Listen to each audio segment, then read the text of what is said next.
מהכפר מבית חם בהרי ירושלים, פגשתי אותה על חוף דנות הזהב שבמדבר.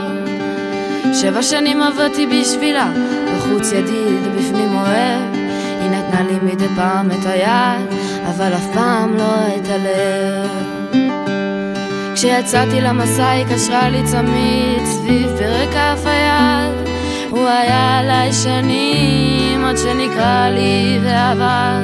את הציור שהיא צירה לי אני שומר עוד על הקיר, כוכב לבן יעלום, אבן ספיר.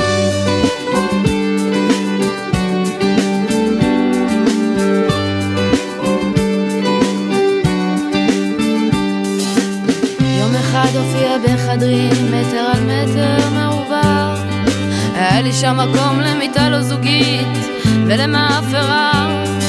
אמרה שהיא רוצה מקלט, אמרתי כן ודאי, ובאותו הלילה התפרצו כל השדים שלה עליי. וכך לילה לילה אני עומד מולה חסר אונים, כשהיא מזיזה בזעם את מעט הרהיטים, ושום האווירה תמונות מקיר אל קיר, כוכב לבן יעלום, אבן ספיר. מציפה את הרצפה במים, אומרת מלוכלך כאן מלוכלך, אתה רק עומד ומסתכל, אתה אדיש כל כך, לא רואה את הלכלוך למרות המשקפיים, אני אשבור לך אותם, ממילא כבר אין לך עיניים. אחר כך משתתקת מבקשת שאסלח לה, מתחילה לבכות, נרדמת אור לבן מקיף את פניה הרכות. האם זה יעבור כשהבוקר שוב יאיר, כוכב לבן יעלום, אבן ספיר.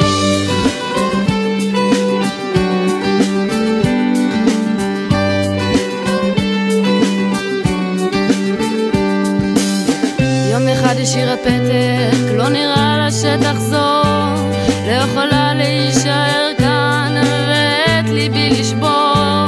יש לי רעשים בראש, כתבה, אני עולה בעת, ואין בי כוח לנקות את כל הלכלוך הזה שיש.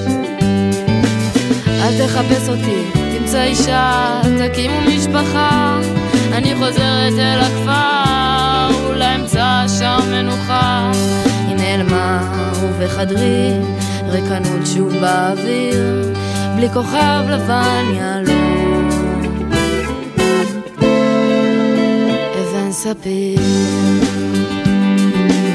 חלפו שנים אני לא יודע אם היא כאן או שאולי נסע, האם היא חופשייה או שבתוך עצמה כלואה, האם יש לה משפחה, האם היא עדיין איתנו, או שחזרה אל הכוכב שלה, עזבה את הכוכב שלנו. אם תראה אותה תגיד לה, אני זוכר כמעט הכל, המוזיקה בדיונות, הצהוב והכחול, את הציור שהיא צירה לי אני שומר עוד על הקיר, כוכב לבן יעלום, אבן ספיר.